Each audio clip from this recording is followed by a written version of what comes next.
What's going on, everybody? Exceptional Gabe here, back with another edition of Exceptionally Animated. And today I've got one of my favorite voice actors in Toronto. Please welcome the amazing Rob Tinkler. Thank you for joining us today. Thanks for having me. I'm so excited to be here. Finally be on your show. Yeah, I've been waiting so long. You're literally one of my favorite voice actors in Toronto. Well, you've had some incredible guests, so I feel very honored to be invited to speak. Usually one of the first questions I always ask in these interviews is, what was your first ever voiceover role in the industry? Oh, wow. Okay. In the industry. Okay, so I went to university. I went to theater school, and I went to go be a theater actor, and I did Shakespeare, I played Hamlet and did all this stuff. And the last thing I would have thought I would have gone into animation. But there was a teacher at the school who was teaching voiceover at the time, an intro to voiceover class, and his name was Roland Parliament. And I remember, doing a class in a university basement, like in a little tiny studio with the egg cartons on the wall. It was pretty basic, but he was like, "Oh, you're really good. You're good at this." And I was like, "Oh, I am." And he was said, "Yeah, yeah, I'm directing a show. It's called Sailor Moon. We're doing the show, Sailor Moon, and dubbing it. Would you come in and read a couple of roles for us?" And I said sure, and I went in on an off day, and I booked this character named Rubius, who had a really good character arc. He was in a bunch of episodes and was sort of a bad dude, and it was really fun. It opened my eyes in so many ways to the possibilities of what I could do as a performer. And yeah, and then it was sort of like little jobs sort of trickled in here and there. I did a gig on the X-Men, the original, like whatever, the 90s X-Men show, and then I booked a series that became a cult classic. It's called Sam and Max Freelance Police, and I booked the character of Max the rabbit. And actually, hold on, let me see here. I think I have a toy. Max, that's who Wow, Max is. that's And so cool. yeah, and that was my first like lead in a series, and that only went one season because at the time it was on back when Fox had animation on Saturday mornings, and it had, I guess the slate had recently been taken over by this guy Saban, who introduced the Power Rangers to North America. He didn't invent the Power Rangers. He was a Japanese show, and he brought it to North America. And because of the success of that, Fox put him in charge of Fox Kids, and so he basically canceled all the shows he didn't wasn't a part of. And it's still today is probably one of the shows I get approached the most for. It really resonated with people. It was so well written, created by a guy named Steve Purcell, who I later, well, I met when I did the show, and then he ended up at Pixar, and it's been a very storied, long career. I moved to LA for a while, did all that, and then now I'm back in Toronto. We make a lot of animation in Toronto, so it's a good place to be if you're in animation. Yeah, and Sam and Max, I definitely agree with you. I think it's a cult classic. Isn't it based off like a comic strip? That's right. It was I guess when Steve Purcell was working at Lucasfilm, Yeah, he was doing little, the 3 or 4 panel comics like that you always used to see in newspapers yeah, back when newspapers existed, the funny pages, and he would do these little, comics for the Lucasfilm newsletter. yeah. And he did enough of them that he put them into a book. And I don't ever think it hit bestseller status, but it was remarkable enough to for people who want to transform it into a series. And it was like one of my favorite things that I've ever done. And even I did some comic dubs of it because people were like, "Oh, I want the Sam and Max show to come back," and so I went through the book because Steve gave me a signed copy, and I picked out my favorite comics and I spliced together um, some of the still panels and added voices to the characters because I actually did a digital version of the Sam voice because Harvey Atkin, who did that voice, is no longer with us. But it was really sort of fun to do, and yeah, it's you gotta do things, stay creative, keep creating. For me, it's like a way of kind of working out.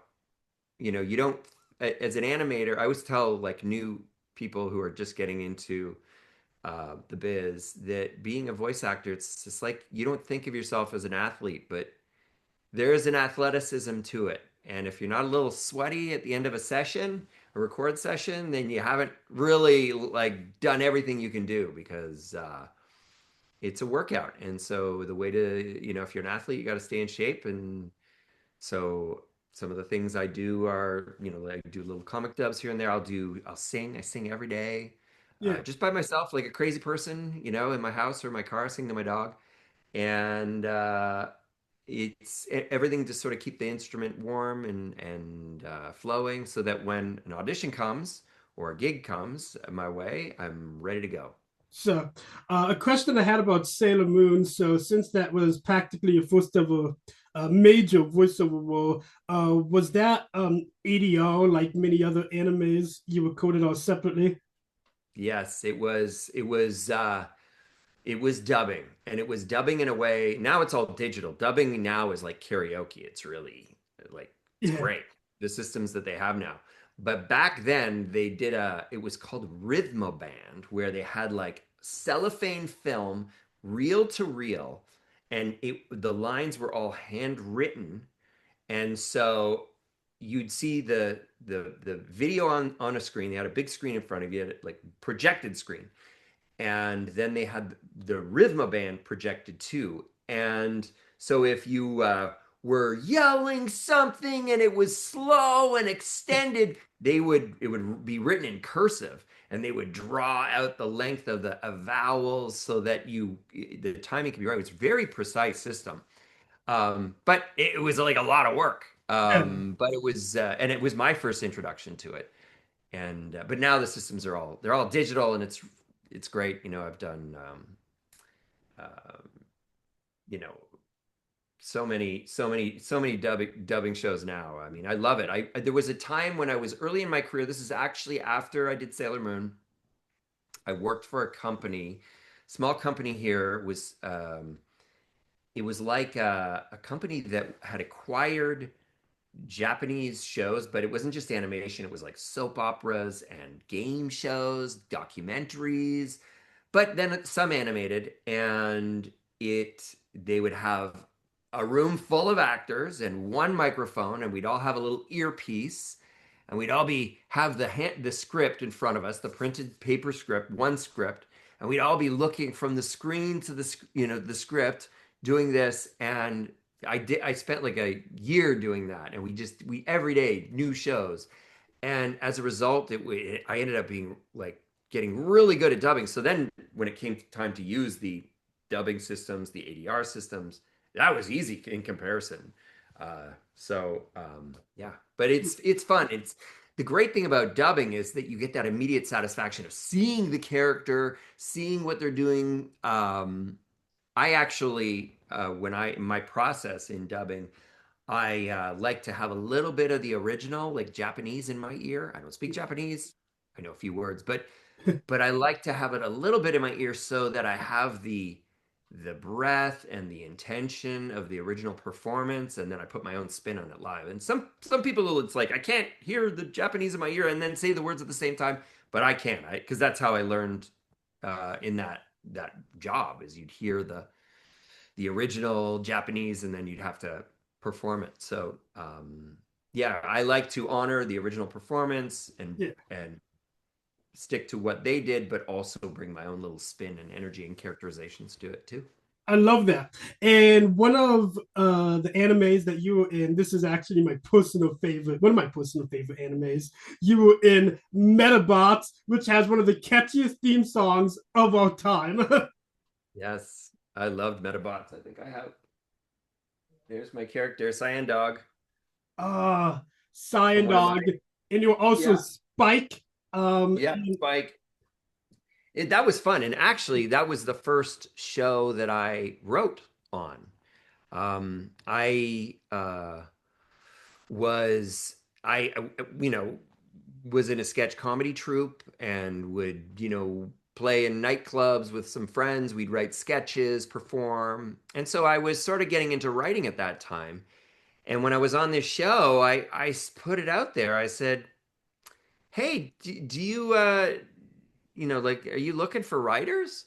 And they, the producers look very scared because when an actor asks to write, it's like, oh no, we have to be nice about this. We don't want them to get upset. So they said, well, sure. Well, why don't you write a spec script? Well, and so they sent me a video of one of the episodes and with the translation, and I adapted it. And they were like, this is really good. Do you want to do another one?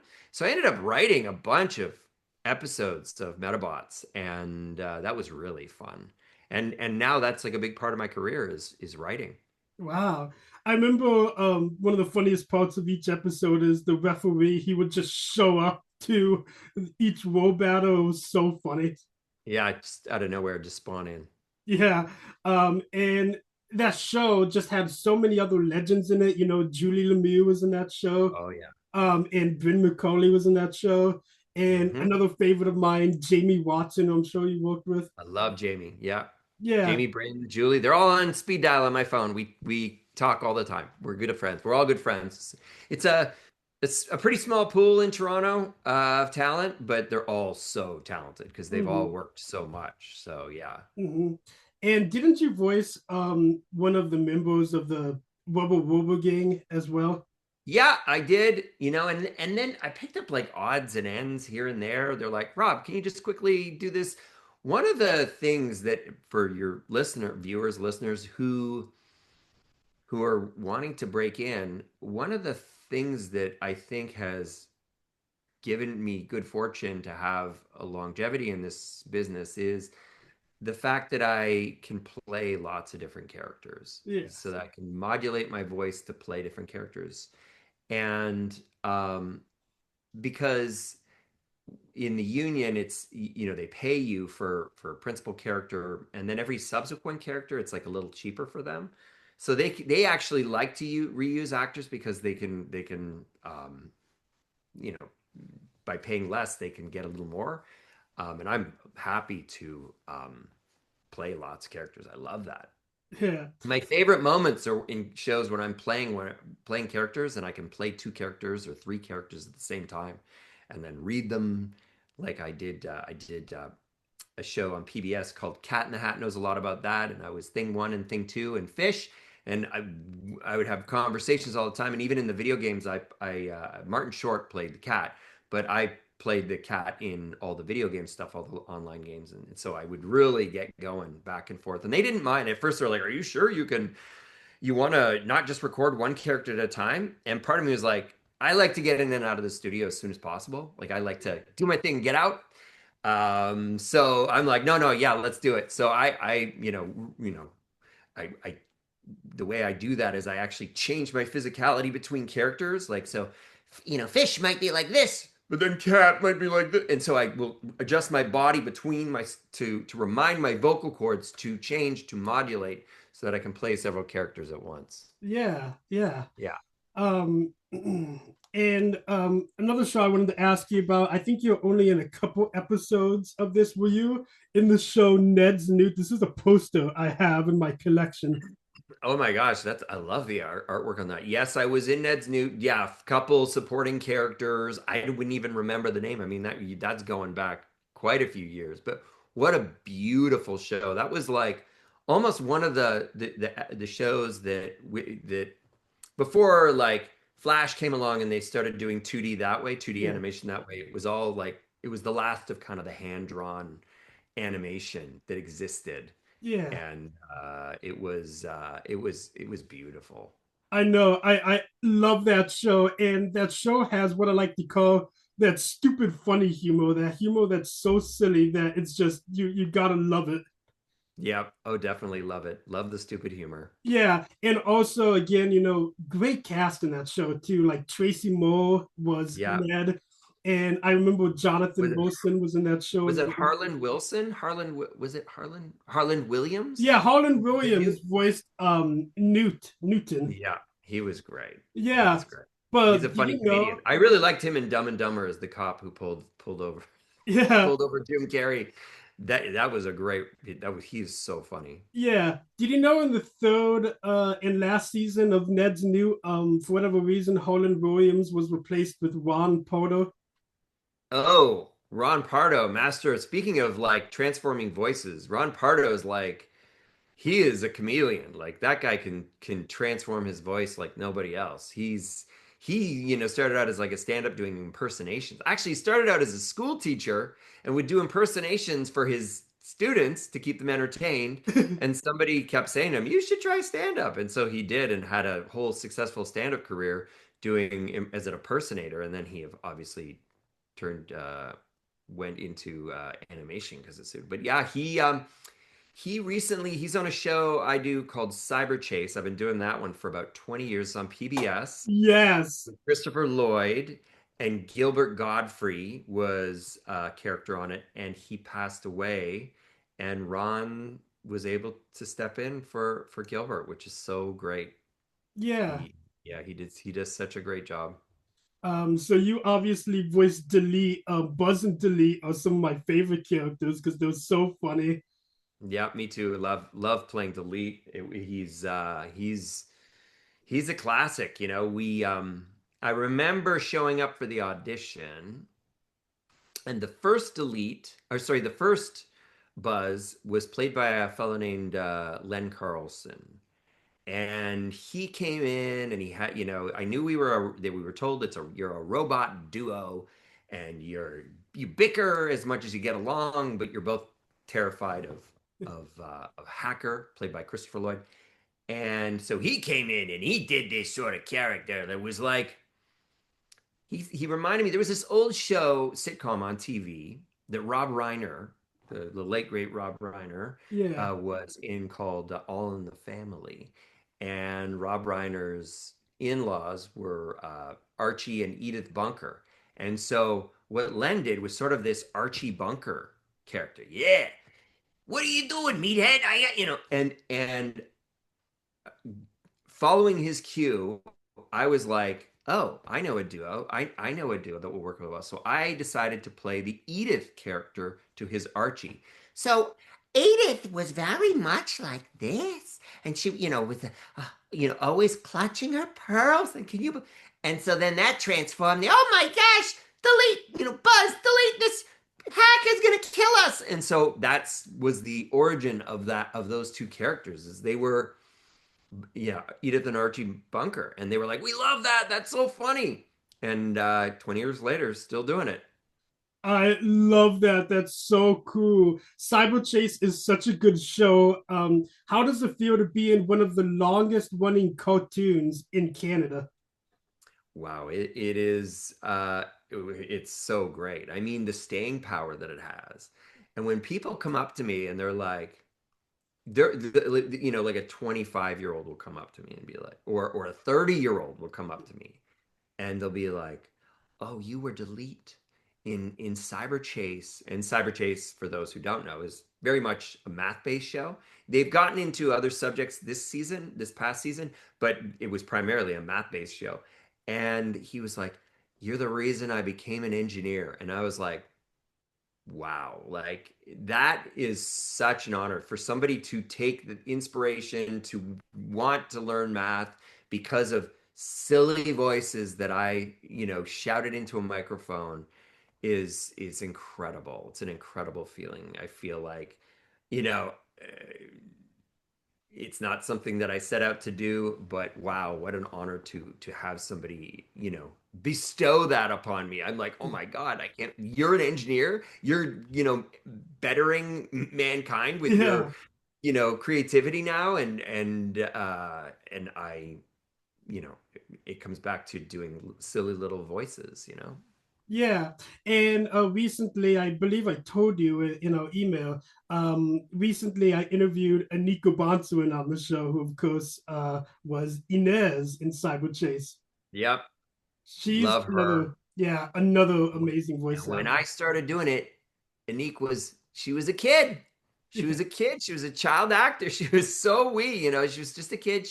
Spunky little kid. Hey, what's up? How are you? It's so nice to meet you. Well, like really outgoing. I mean, she's still that way, but yeah, like, and now she's like, I've seen her whole career arc, Yeah. like where she started doing kid voices, and now, I mean, now she is also a person who can really, she's such a unique voice. She can modulate her voice. She plays so many different characters. She brings such originality to her characters. It's really wonderful. Yeah, and also Jacqueline Pion, who was Matt, I believe she was in Metabots as well. Yep. Yeah. So No, Jackie's been around for a long time. Like me. She's a lifer. She's a jobber. That's how I view myself. I'm a jobber. Every day, what do you got for me? I tell my agent, what do you got for me? All right, let's do this. And I churn them out and then I forget about them. That was actually the best advice I got from my first agent when I would go out and audition. He was like, he was British. He was like, darling, when you do your audition, work really hard and then forget about it. And I didn't understand. I was like, wait, because I would go down, I'd be like, did we get any feedback on that? What did I do right? What did I do wrong? Darling, forget about it. And I eventually did start forgetting about it. And it was great because then I do them, I forget about them. And then when my agent calls and says, you booked it, I'm like, what a pleasant surprise. Like, oh, I totally. And then I'm like, which one was that? Because I forgot about it. It was like a coping mechanism that now, now when I book something, it's like Christmas because you like forget. yeah. So something else I wanted to bring up. I wanted to ask if you were in this show because not many people have heard of this show. So were you in Blaster's universe? Yeah, Blaster. I think I played like a skeleton, like an old miner or something. He had what do you do it like Southern accent? It was like live action and animation, right? Or no, wasn't it? Wasn't it live? Oh no, it did have live action elements, but it had animation. That I think that's maybe again, do it, forget it. Yeah. I mean, Yeah. it's a lot of years ago, but I have fond memories of that. I mean, I can picture being in the studio. It's a studio that no longer exists in Toronto. Yeah. But I can picture going to the studio. It was in the East End, and recording it. But yeah, Yeah, Blaster's Universe was also done by Nirvana, of course, and it had a very similar animation style. I believe the same person behind Cyberchase directed Blaster's Universe as well, and it was also a very mathy science yep, show. yep. When people say, "Oh, you're on Cyberchase," I'm like, "Oh, your parents were strict. They wouldn't let you watch SpongeBob. They let you watch the Math Show though on Yeah. PBS." Uh, so anyway, this next show is also kind of a cult classic. You were in Angela Anaconda. Yes, and that was an innovative show. It was one of the first Flash shows.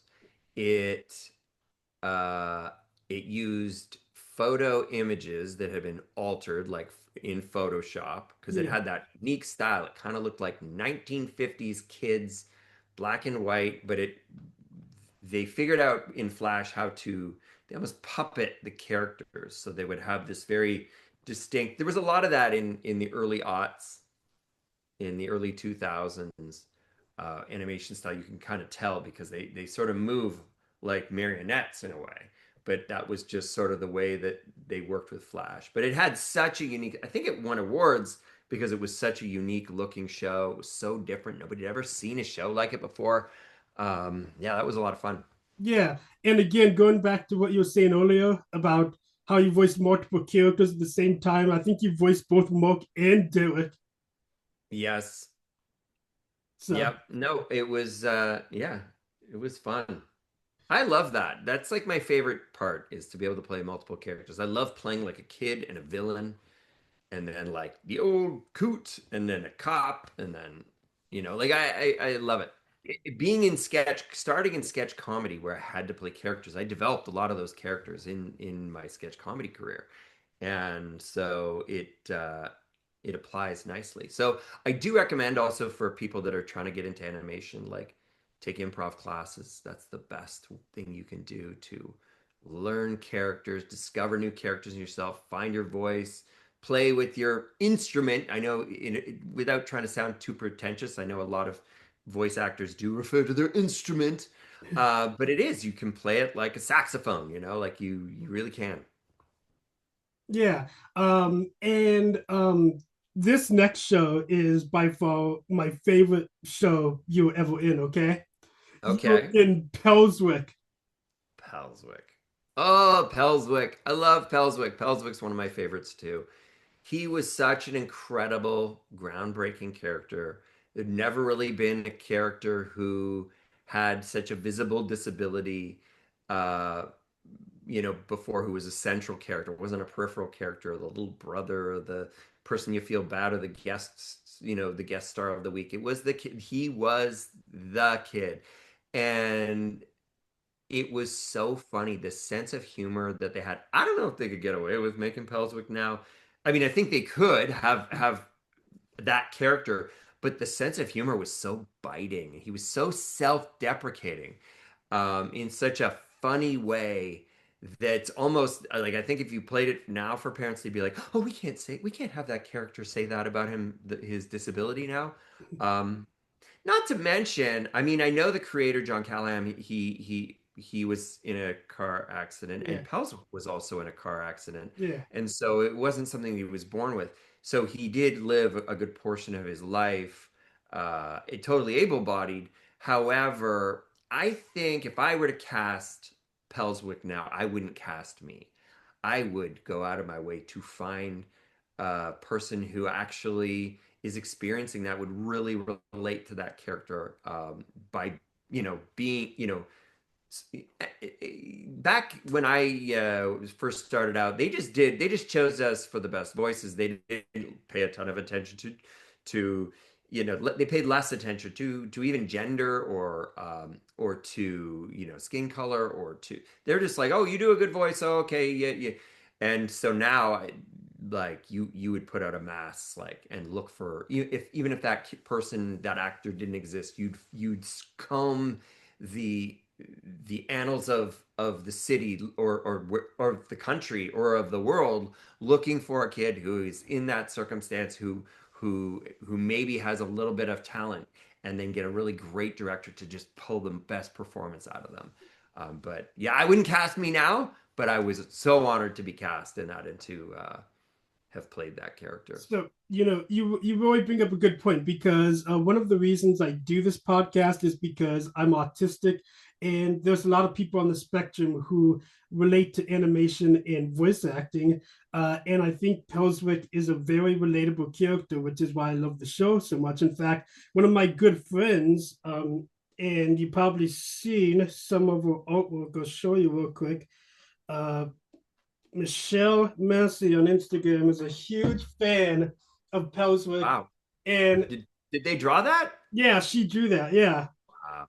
yeah, she's a huge, probably the biggest fan of the show I have ever seen. She also finds the show very relatable. Yeah, I mean, I think it's important for people to see themselves in the shows on TV.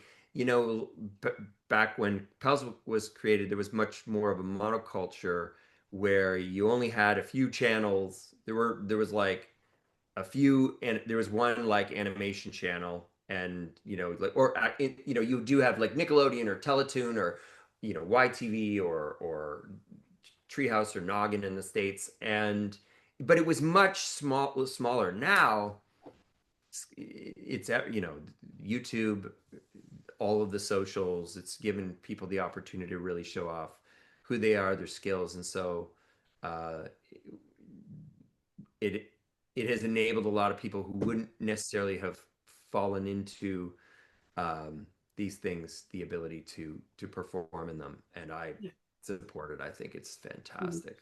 And also the animation style, I absolutely love it. Like John Callahan is so talented. I love like how the animation style looks so rough, but it looks so cool at the same time. Yeah, I love the different size eyes. I mean, he really played with perspective. I mean, even some of the angles of like the backgrounds were really like kind of cubist and very, very creative. And actually, he had another show that was made by Nelvana at the same time. It was called Quads, also a show, but it was for adults, and it would probably not be made. But like one of the main characters was just a head, and another character had like two hooks for a hand. Like it was no hands, just hooks. Like not even like artificial hands, hooks. Like, and it was really biting humor. But again, that probably wouldn't be made. But John Callahan, I think one of the great things about him is that he just talked about it like it was just like, hey, I'm just going to lay it all out. These are the thoughts in my head. This is how I see the world. This is how people make me feel. I'm going to I'm going to call it like it is. And it's amazing that it didn't just resonate. I mean, it resonated obviously with people that saw themselves in these characters, but also with everyday average people who are just like, what great storytelling. This is a world I've never seen before. These are characters I've never seen before. I'm fascinated. I love it. This humor is hilarious. Mm-hmm. Because Pelswick could be like, whatever. Don't mind me. I'll have a seat. He would just like throw it out there. Like he was, but so likable and cute and funny and biting, and then and so heartfelt. He would fall in love and all sorts of things. Yeah. And by the way, without a doubt, the best character was Grandma, played by Ellie Ray. She was insane. Yeah, Graham was an insane character. She's so funny. Ellie Ray is awesome. Yeah, she really is.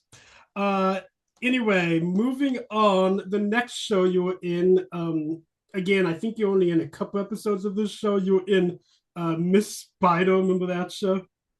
Little Miss Spider, yeah, that was one of the original computer generated animation shows. Really rudimentary by today's standards. You look at it now, and it was just basically spheres and cubes pegged together. But the storytelling was excellent, and it had a lot of heart. But I remember talking to the writers of Little Miss Spider, and they were like, so with 2D animation, the price was of making a show was ink. So you could just if you wanted to put them in the Himalayan mountains, you just draw mountains. If you wanted to have them on a boat, you just drew the boat. But with CG, those assets, they're called assets, had to be built.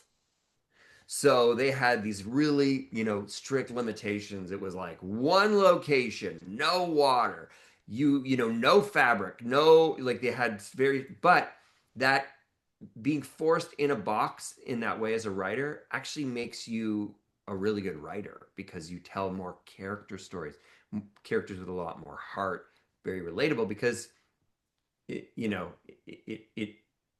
don't have to draw you draw characters, but you don't draw emotions.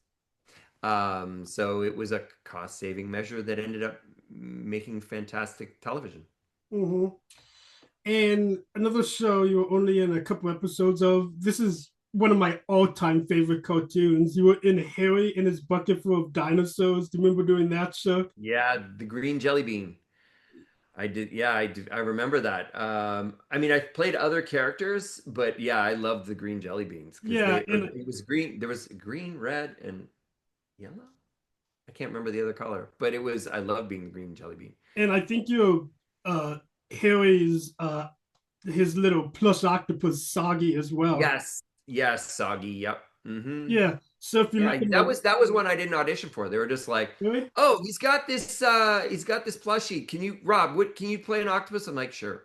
So, you just try stuff and you throw out, "Okay, I got this is whenever somebody again, for those of you that want to break into animation, whenever somebody asks you, "Oh, do you have anything in mind for this character?" Always have three things. Give them three options for a reason.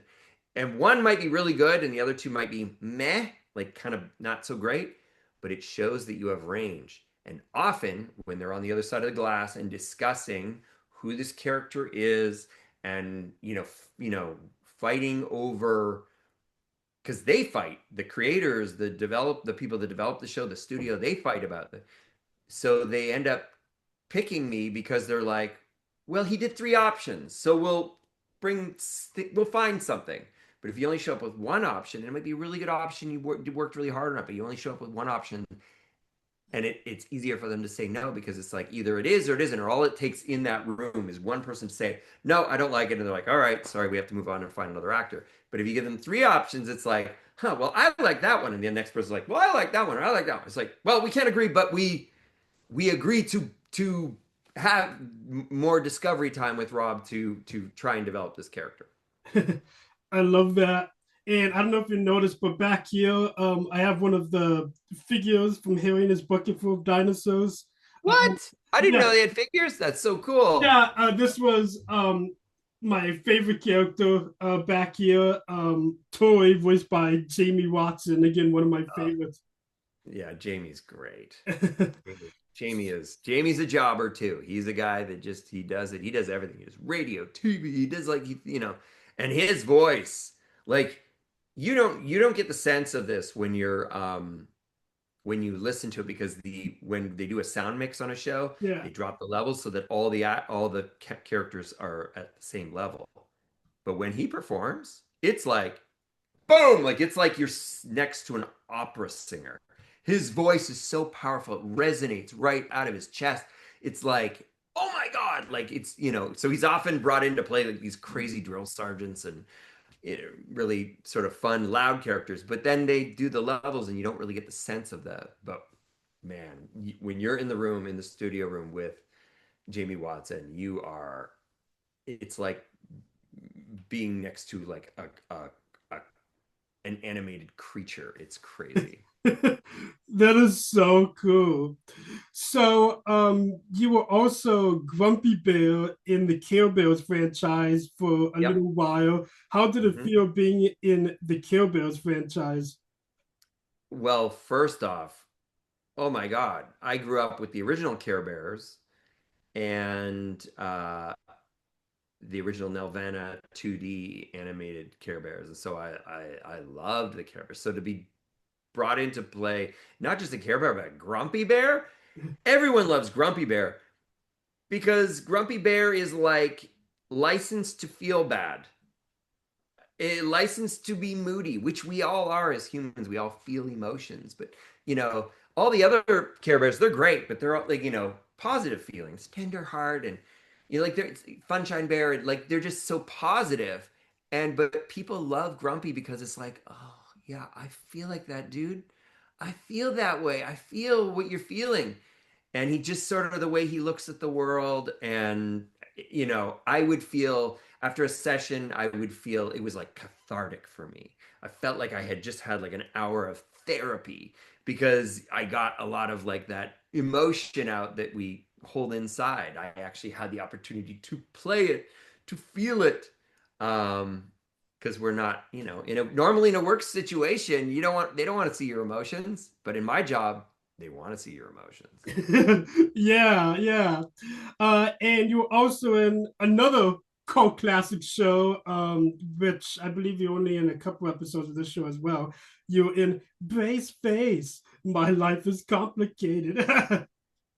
So one of the leads in Brace Face was this actor Stacy DePass, um, and she and I were in comedy troupe together.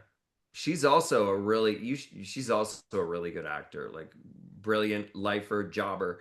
Um, but yeah, I love working with Stacy because she's so funny and she's got so many character voices. She's white, but her grandmother grew up in Jamaica, Oh And wow. her grandmother, whom I met, she had a thick Jamaican accent, and it was like this accent that came out of this body, this little like she was. I don't even think this woman broke 5 feet. This big booming Jamaican accent, and it was like, oh my God, where is this coming from? But that was the way she spoke all her life. It was incredible. And so Stacy would bust out the. I don't think she could do it now, and I don't think she'd be allowed to do it on shows. But that is her culture because that's what her grandmother uh, experienced and was raised as, and it wasn't a put-on voice. That was her genuine accent. It was incredible. It's But so yeah, cool. Stacy's so fun. Yeah. One of the funniest people I know. I'm directing now on a couple of shows, and uh, she was cast in one of the new shows that I'm doing. So, and now I get to direct her, and she's like a director's dream. I love that. And you got to work with Stacy on quite a few shows. Like, weren't you in 16 as well? 16. I played like a peripheral character, kind of showed up every once in a while. Um, yeah, that was a fun show too. And again, another cult hit that has such a following. I mean, it hasn't been on the air in like 15 years, I want to say, and those actors still, go to like the conventions, the animation conventions, Mhm. and they're like, yeah, they're like stars. It's like Mhm. fantastic. And you also worked together on another favorite show of mine. You were in the Zuzu Pets. Zuzu Pets. I love Zuzu Pets. Oh my God, I love Zuzu Pets so much. That was my first th like the first show I had done in like years that was 2D, and I was like, "Oh my God." I love doing 2D shows because you can bring so much more to you don't have the limitations. Like you don't think of CG having character limitations, but they kind of do. And sometimes if you take it too far, they're like, okay, well, we can't do that antic. We can't have a character shake his voice like this because it just doesn't translate. But they can do that in 2D. So I really got into yeah, Zuzu's. I love it. Yeah, Chunk is probably one of Chunk. my favorite Chunk, I characters. love Chunk. He was so great. Big tough guy. He was sort of like I remember reading it like oh, what's his name? Charlton Heston. Really like like tough guy, but like small. It was really cute.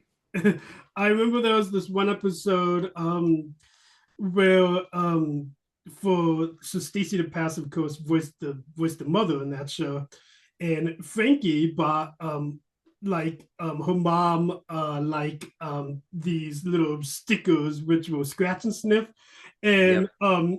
he, Chunk thought it was a stamp, so he put it on a letter and like sent it to this fictional creature that he thought was real. Remember that episode? Yes. Yeah. Oh, very inventive storytelling. I loved it. That was also like like even though it was 2D, they kind of did stick to one location, but I guess you can because they were like just little rodents. So like the house was the background. So they tried to tell a lot of their stories in a box, and it was fun. Yeah, and I remember the voice actress who did Frankie was super energetic as well. Like Frankie was like super energetic, and that just everything about that show was super fun. Yeah, really fun. That was Jenna. Jenna did the voice on Yeah, Gina Frankie. Rowan, that's right. Yeah. Yeah, yeah. Hmm. So anyway, going back to anime for a minute, you were also in the Beyblade series. Yep. And Beyblade was also a great show.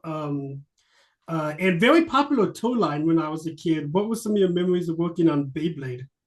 That was a dubbing show, obviously. Yeah. So that was the first time. It was either Bakugan or Beyblade was the first. I can't remember which. I kind of did them around the same time. They sort of leapfrogged. I did one season and then another, sort of like that. But that was the first time they used a fully digital program. I can't remember what the program was called. That was I think, oh, Dub Station. I think it was called Dub Station. Yeah. And it was uh the precursor to the one they use now. But it was like you had the picture on the screen. It was a smaller screen, but you had the picture of the video on the screen, and then below it had the letters, and they would be kind of a either white or yellow, and then they would turn green. But it wasn't so precise. Now it's really precise, but it wasn't so precise. But it was fun. Again, I love playing action. Listen to the Japanese in my ear to match the emotion and the amount of projection that the original uh, Japanese actors did, and but fun and always fun to do a toy like I mean one of my favorite things is to like go to a store and see like characters that I play in plastic. It's in with the ability to play with them. It's like crazy. I love that was always. I mean, I loved my toys as a kid. I loved Star Wars figures. I would play Lego, everything. I loved it. So I have a real appreciation for when you get to play a character that they make toys out of. I love that. Mm-hmm. And another show, I completely forgot about this show, but this is another favorite of mine. Weren't you and Jacob Tutu as well? Jacob Tutu, that's right. I played his older brother, and I remember that was an interesting. That was probably one of the more grounded performances I've played in animation because it was. I remember it was very real. They wanted it very real. Like they didn't want it to be like a typical older brother or like forced or animated in any way. They wanted it to be really understated and really sort of like dialed down and really, just sort of low key energy, but it couldn't be too flat. So that was always just like too flat. That was my directing notes. Yeah, that was too flat. Oh, no, that's too animated. So it was sort of like bouncing between the two, finding the right energy of like bringing an energized performance, a real performance. And it was a challenge for that reason. I remember going, wow, this is hard.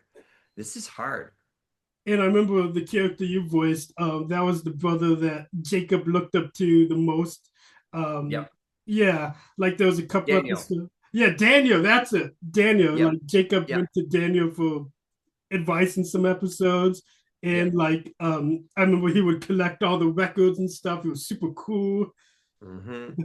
And Jacob was voiced by I think his name is Billy Rosenberg. He was in Max and Ruby. Yep. Yeah, Yeah. he's an No. amazing voice actor Yeah, too. I didn't go in. There wasn't an ensemble record at that time, so I actually didn't go in. I think I just maybe they did an ensemble with the main cast, Yeah. but when I would come in, I would just record my stuff and leave. It was done at Studio 306, and which was like an old carriage house in this old century home. They had this like it looked like a garage, but it was a carriage house, like because basically it was like an old brick building back when they had horses, and they converted it into a studio. Yeah. Yeah. And you were also in Almost Naked Animals and you voiced Howie. Yep, love it. The character designs were, I'd never seen anything like that. They were so funny. They were the first characters that I saw where you just look at them and you start laughing. I mean, they're in their underwear, like they have their fur off. They've got like the little like whiskers, like, and they're in their tidy whities, but um, it was done by this guy named Noah Z. Jones. He did the character designs. Like I think he's in the animation industry, but he had just randomly done these character designs uh, of these like animals in their skin or what's under their fur kind of thing. And the company at the time, Nine Story, paid for the rights to use it and develop a show. And that was also a show I worked on and wrote on, which was really nice. Oh Uh, wow. and one of the first shows I directed as well. It was great to play the lead character and write and direct. It was like I felt like I'd been through the ringer, but I loved it. That is super cool. And you're also in George of the Jungle and you voiced Ape. Ape, I loved playing Ape. Ape was so funny. I had such a hard time coming up with that voice. I don't. I can do British accent now, but I hadn't yet. I've done tons of accents. My background is like French and Scottish, and it was like a bunch of things, a whole thing. But I couldn't do British. I could, and Ape was British, and I was like, oh my God, I can't do this.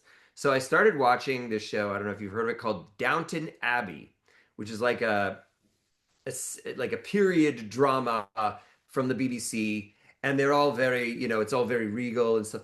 And I'm listening to all the guy characters, and I'm like, and I'm trying to emulate and it's so subtle, and I'm like, why can't I do this? And then I was like, okay, I'm not going to listen to the guy characters. I'm going to listen to the female characters. And Maggie Smith spoke. She was like, you can't, she had this way of speaking. I was like, and I did it. And I was like, okay. So I'm much like Delete in Cyberchase, where I played Edith Bunker, a Yeah. female. I played Maggie Smith for Ape.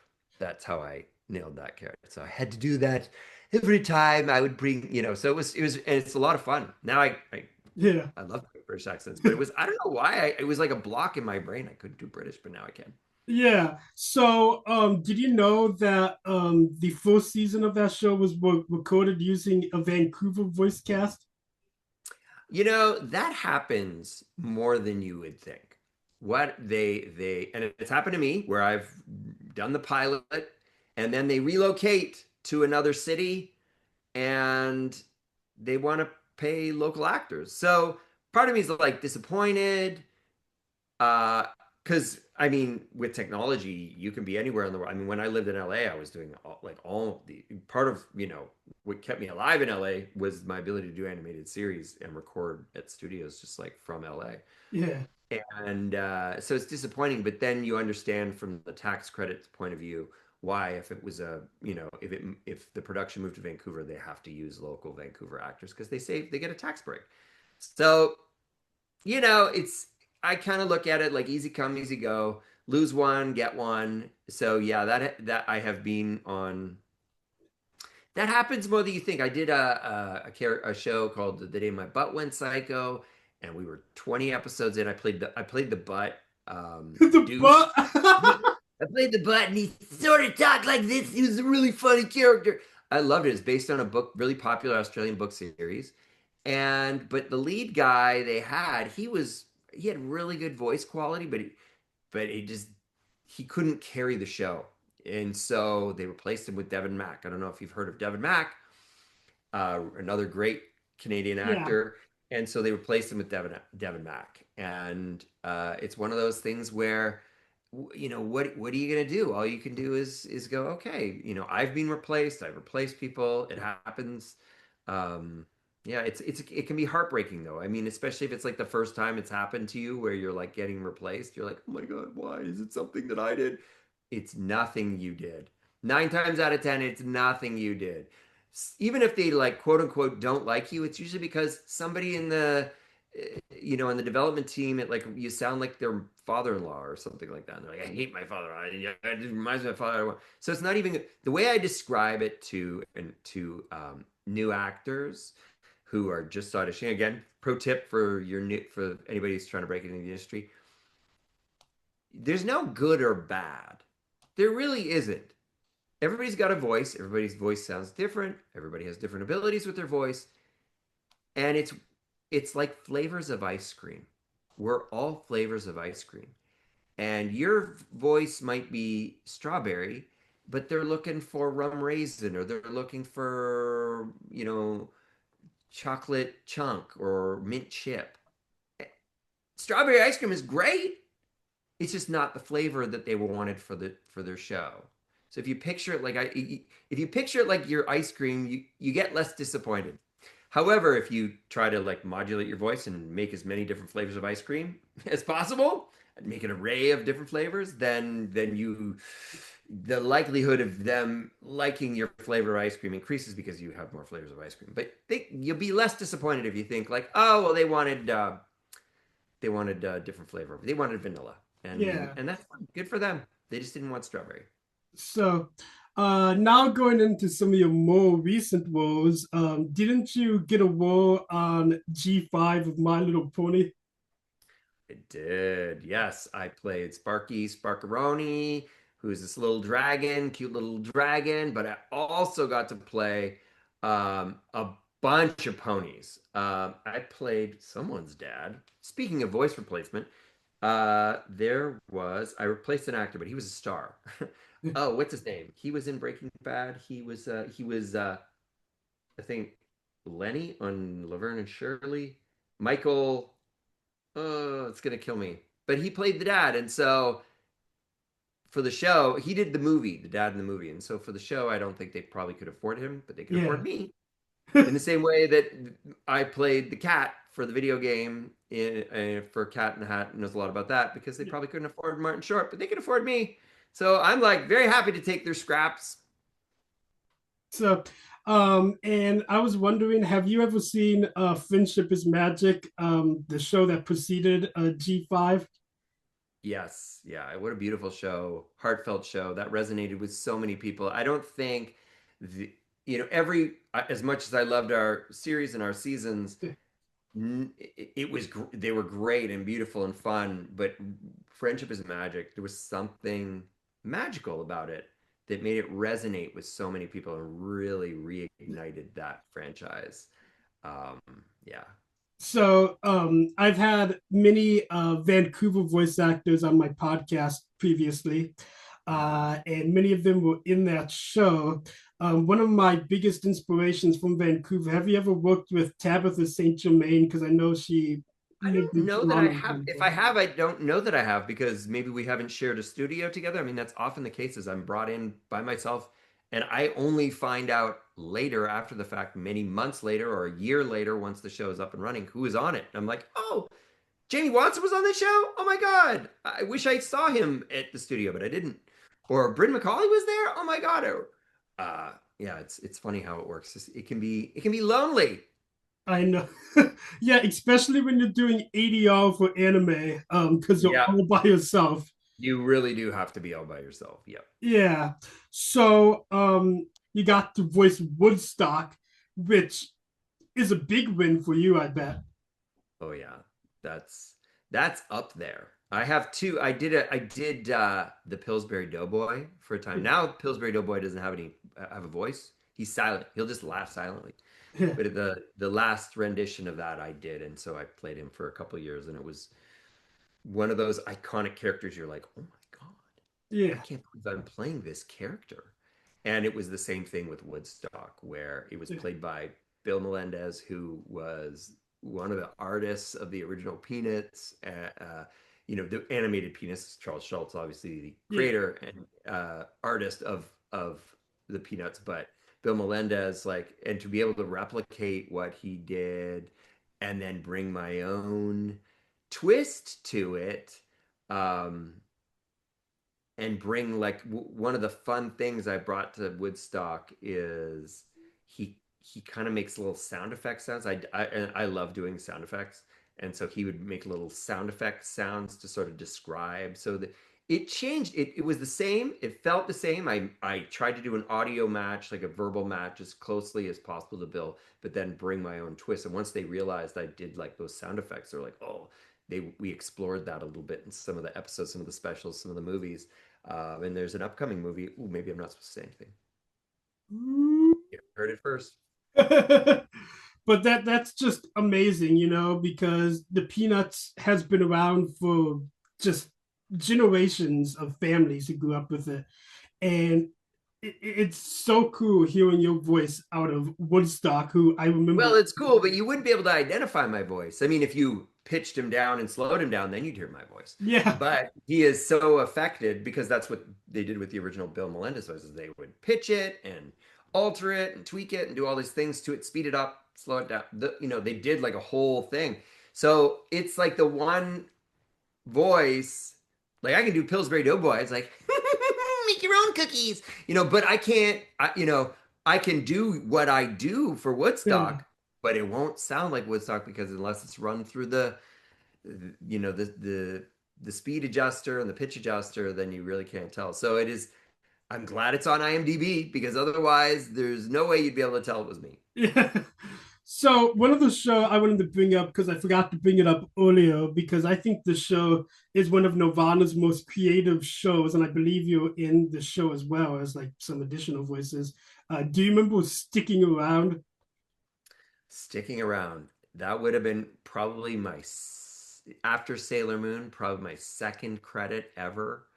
Uh, and so I don't. I was on another show on YTV at the time. It was a sketch show called It's Alive, and that was a good chunk. Like I was every day learning lines, and because it's sketch comedy, it was like we had so many scripts and so many characters. Yeah. And I think Sticking Around came along, and they were like, "Here, do this voice." And so I went into the studio really quickly, laid it up, and then went back to playing other characters. And so it got sort of piled in to the mashed potatoes that was that show, the other show I was on. So I don't have a real firm memory of doing it. I remember going to the studio, but I don't really remember what I did, like, which is Yeah. kind of crazy.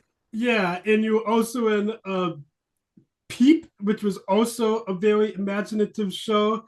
Like, Yep, Peep in the Big Wide World. That was, I think, the first nine story show I did. Yeah, it was really, and that was really a cute show. It was such a sweet show. I did that with Jamie was on that for sure. Jamie yeah, Watson was Quack. whack. Yeah, he was hilarious. Yeah. Mm. And my last question to you before we wrap it up here is what were some of the voiceover roles you did while you were living out in Los Angeles? In Los Angeles. Ooh, I did there was an old character named Mr. Magoo who was like this old man who couldn't see and would wander like and they used to make specials. He had a show for a little while anyway. They tried to reboot it. It was called Kung Fu Magoo. And that was really, I did that. I did there was another show that was a stop motion show. Um called Celebrity Deathmatch that was on Comedy Central, and I played Jake Gyllenhaal in a fight with Tobey Maguire over over who would win the role of Spider-Man back when Tobey Maguire got the job playing Spider-Man. This is going back a few years. I play. Oh my God, I did so many. I did. I was a regular on American Dad, which was Seth MacFarlane's show, of course. Family Guy. You all know that was really great to go to the studio and to see Seth and to see how they work. They had a really interesting system where normally you go into the studio by yourself and you go and you say and you read through and you read your lines. Their system was they would have you do it one line at a time, and they would go, okay, now do it angry. Now do it sad. Like it's like oh like say the line was like, how did we end up here? Now do it sad. How did we end up here? Now angry. How did we end up here? Happy. How did we end up here? They just would go through every line and have you do it a million different ways.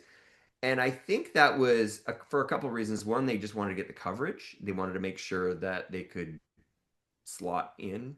But I'd never done the process like that before, and it was really eye-opening. And when I use that now as a director, now when I'm working on something and the producers or the writers aren't really sure what they want, and the actor isn't quite giving them what they want, I will go into that Seth MacFarlane mode of like, okay, give it to me angry, give it to me sad, give it to me excited, give it to me just so that we have it, and then hopefully that sparks something uh, that the creators recognize and go, yeah, that more of that. So I still use that. I took that little nugget of wisdom and apply it to my own career now.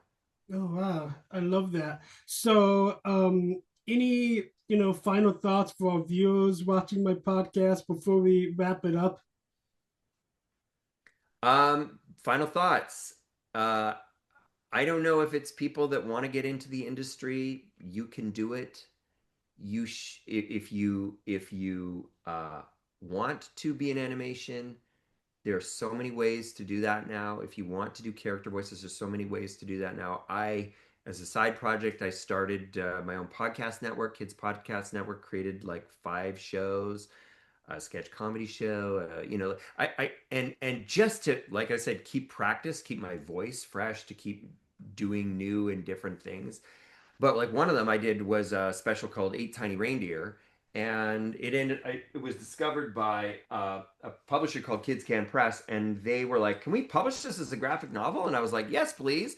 Now I have like storyboards for a feature film, which I want to. That's like something I would like to sort of develop in the future. But had I not just sort of created it, got my friends together and created it, like Ron Pardo did a voice on this, Steph Secchi did a voice on this, Carlos Diaz did voices, and you never know. I mean, even you, Gabe, I salute you for having this podcast because it reminds me of a young Judd Apatow, who became famous as a writer and director, created so many great shows with Seth Rogen and movies, and um, created a whole comedy movement in the early 2000s. And he started out like you, where he just loved comedy. He wasn't a comedian at that time, he just was a fan. And this is obviously before YouTube, but he actually had a tape recorder and he would ask comedians to meet with him and to just talk about the business with them. And he has this whole collection of amazing interviews with the most world-renowned comedians. And he learned from that. And I think it launched him, it made him think like, I can do this. I belong in this business. So I don't know if that's your intention, Gabe, if you want to get into the industry or what your plan is, or if you're just a super fan, but like you could follow in Judd Apatow's footsteps, and like for all I know, the industry's very small. For all I know, I'll talk to you in 10 years and you'll have your own animation studio. That warms my heart. I actually do want to become a voice actor. I'm hoping to get in the industry and inspire someone on the spectrum like myself. And I'm hoping someday I'll be at a convention, someone will come up to me and be like, "Your work has inspired me." Um, and it just that feeling of having someone to say, "Your work has inspired me," would be one of the best things ever. It's a great feeling. The fact that you can, you'd never think, oh, just doing little cartoon voices would make a difference in someone's life. But somebody told me, maybe it was Jamie. He said, there are a lot of kids in this world who are like sad or going through stuff or having it rough. And then they sit down and they watch our show and they cheer up a little bit. And we help them. And I'm like, wow. Like when you put it in that context, it's like, wow. I thought it was just fart jokes, but but you never think of it like, you're actually helping people. And I'm not. I was in a session with this actor David Burney, who is a really good performer, voice performer. And we weren't doing animation, but we were doing a commercial. It was like a TV commercial, voiceover. And I had been saying the same words over and over and over again. And eventually your mouth gets numb and you can't say the words. And I was apologizing for tripping up on my words. And I was like, I'm sorry, this is really hard. And then very quietly, David, I hear in my ears because I got my headset on. He's in the next booth over. And he's like hard, like rescuing a baby from a burning building, hard. And I was like, oh, and he was making the equation. It's not like we're firefighters that have to like, climb into burning buildings, climb up ladders, and do this hard thing. You're just tripping on words. And it put things into context, and we had a good laugh about it. He was ribbing me, but it was really great. But it's a fun way to still make a difference in people's lives, I guess. You're not a fireman, but you're bringing smiles to faces, and that's the next best thing. Definitely.